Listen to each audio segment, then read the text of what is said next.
The first time I ever read about Albert Einstein was in Puerto Rico. Every Friday, I visited my grandmother. My grandfather had died, so my grandma lived in a tiny little apartment. And sometimes it was nice, but other times it was dramatic. My grandma, she spoke up to heaven and she said, Dios mío, yo no entiendo. ¿Qué es lo que tú quieres que yo haga? She said, God, I don't understand. What is it that you still want me to do? And I'm there keeping her company. And sometimes it was boring. So I read a book about Einstein's theory of relativity. And I'm just reading this thing, trying to understand it. And I didn't understand it. So I didn't know that back then reading this book would make me work on Einstein for many, many years. So I teach a college course about Einstein. I teach college students. And this is the guy that they expect to meet. A super famous author of a theory of relativity, the famous equation E equals mc squared, author of the quantum theory of light, author of the theory of gravity, genius, like a saint, genius, everyone loves him. But looking at documents, primary sources, what I found there's this other Einstein, this other guy, and this guy who's constantly rejected. He was rejected, criticized, marginalized, shunned, lied about, threatened, discriminated, and even hated. So what I'm going to say is this guy had an unusual way to get along with people, a way to be happy, a way to survive. So I've been writing a novel about him, digging through documents, old letters, old gossip, trying to figure him out. And I found, for example, this is Einstein as a boy. I found this photo in an archive in Switzerland. It has never been published. He's in an artist studio. And he's a good kid. He was super religious. He wrote songs to God. He sang songs to God on his way from school in Germany. But then at the age of 12, something happened. He changed. He read some science books. And he decides some of the stories in the Bible cannot possibly be true. So he gives up on religion. He decides that he does not trust the government. He doesn't trust the army, doesn't believe in the military. He doesn't believe in medical doctors. He hates engineering. He thinks technology makes life worse. This Einstein's crushed again and again and again. Drops out of high school, takes a college entrance exam. He fails, and he's discriminated because he's Jewish. But he didn't even believe in Judaism. He looked like a minority. His friends described him. Brown eyes, curly black hair, aquiline nose, matte tan skin, visibly a minority. When he's really old, he looks back and he says during the course of his long life, he's shocked or surprised to see that his only coworkers his entire life were Jewish people. But at this young age, his parents go broke. They reject his fiancée. They reject her. He's poor. He fails to get a job even as a school teacher.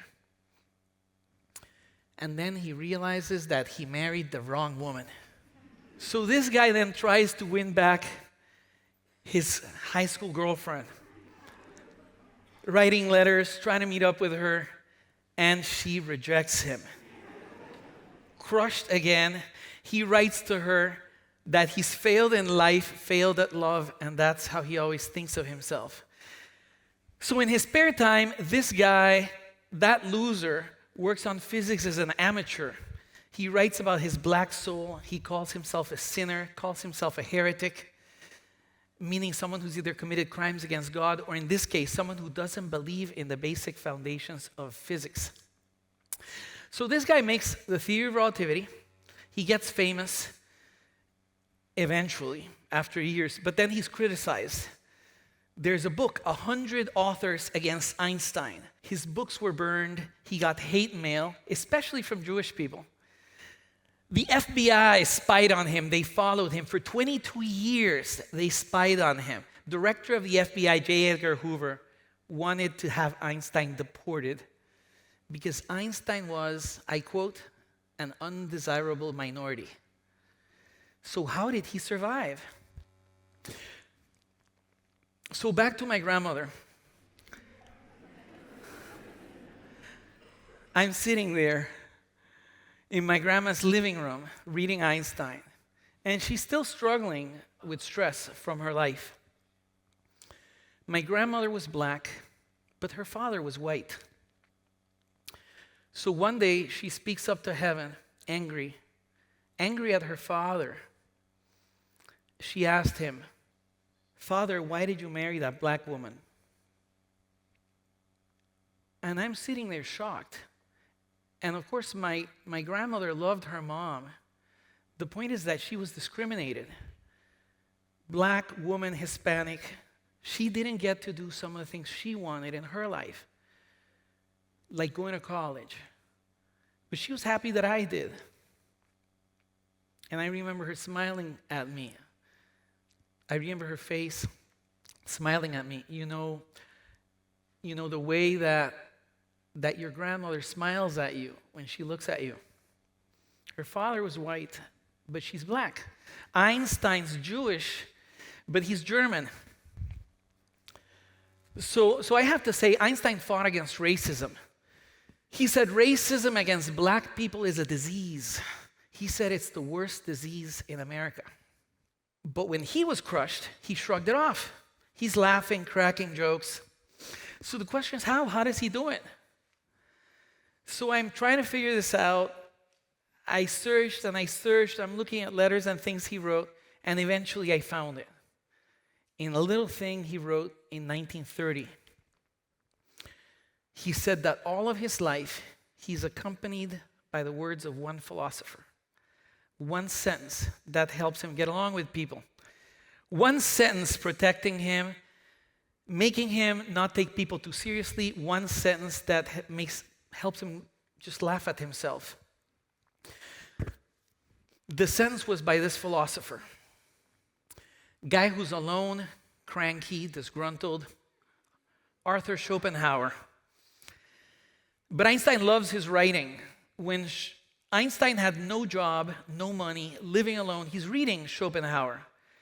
The one sentence that gets stuck in Einstein's mind was this: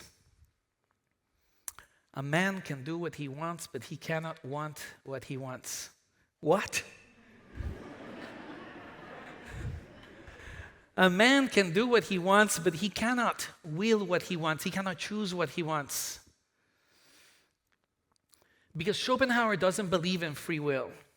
For example, let's suppose you have free will. However, you're in love with Mildred, and she ignores you. She doesn't call you back. She doesn't text you back. She's mean to you. Everyone says she's bad for you. But you're in love with her. And then there's Bonnie. And she likes you a lot. She's there, kind of following you around, paying attention to you. So if you're really free, why don't you just choose Bonnie? Because you don't like Bonnie. You like Mildred. So how are you free? How are you free when you do not will who you want? Einstein is sure that his will isn't free. He likes who he likes. He thinks everything is moved by cause and effect. Insects, people, the stars, everything. Another example, if you're free, why don't you give all your money to the poor? Schopenhauer's answer is because you have other motives. Things happen to you that make you think of something else, like saving or your future. Suppose you're angry, you're annoyed at someone. So why are you annoyed at somebody? You wanted them to do something, and they didn't. They do something else. And now you're trying to convince them. What Einstein does instead is he accepts that he just can't change their mind. Because they can't change their mind. It's like, why would he try to change their mind? They can't do it. So my point is we can borrow this from Einstein. It's a coping mechanism. For example, a past coworker was pestering him, writing letters saying he doesn't believe in the theory of relativity. Writing him letters saying the theory is wrong because of this and that. Einstein replies. Einstein's famous. The guy writes again. Einstein explains it again. The right guy writes again, and they're going back and forth. He's writing letters patiently, kindly, and eventually realizes the guy won't stop. He's not going to change his mind. So Einstein says, I'm not angry at you.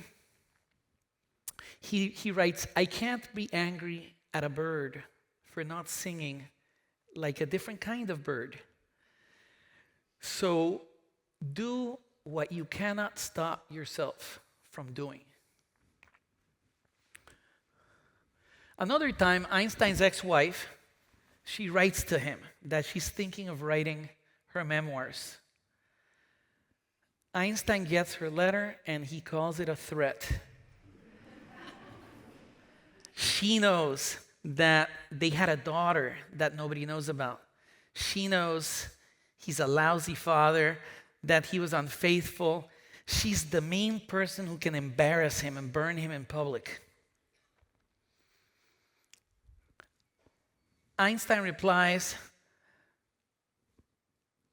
that her letter was funny, that he laughed. He says, my advice to you is don't do it. We should be modest. Don't do it. And then he says, however, if you cannot stop yourself, if you cannot free yourself from the devil's grip, then by all means, write whatever you want in God's name. He says he has had to put up with so much crap from his friends that he will calmly put up with whatever she writes. The same attitude. He had the same attitude towards his enemies. He says, I can't hate them. I cannot hate them because each person must do whatever they do. So he says in every situation he is comforted by the words, man can do what he wants, but he cannot want what he wants. His strategy is just forgive people because whatever they do is caused by their experiences. So in daily life, of course, he acts like free will exists. For example, Einstein wrote in a book that the equality of the speed of light in opposite directions is a decision that he made of his own free will. And you're like, what? He says the equality of the speed of light is something he set by his own free will. So there's that Einstein acting like he's making decisions like free will exists. But then there's the real guy who thinks everything happens for a reason, even his thoughts. So the question is, was he right? In the 1980s, famous experiments by Benjamin Libet showed that before you consciously decide to move your wrist, before you do that, your nervous system is already processing a signal to do it. Most people believe in it, that we're not ruled by causes, especially if you're young. If you're a young person, you feel that you can do anything, but you don't. And time goes by, and then you're doing some job, and you hate it, and you're not doing what you want. So now you need a scapegoat. If you're free. So why didn't you do what you want? Because of a scapegoat. You usually blame your mother. Or you blame someone who didn't give you the chance that you wanted, the chance you deserved. And maybe it's true. Maybe it's true that they stopped you, but we blame someone for us not doing what we want. Einstein flips it. He makes physics the scapegoat. Physics is the reason he's a lousy husband, a lousy father, never a lasting member of any group because he's obstinate, workaholic, working all the time, monomaniac, one thing, successful. Why? Because he's a bad relative. That's the price. I don't think you should sacrifice relationships for science. But I like how he accepted people. It works for him. Try it. If someone makes you suffer because they don't do what you want, try Einstein's approach. Imagine that that person's actions are caused by hundreds of factors. Maybe that person has to do what they're doing. Thank you.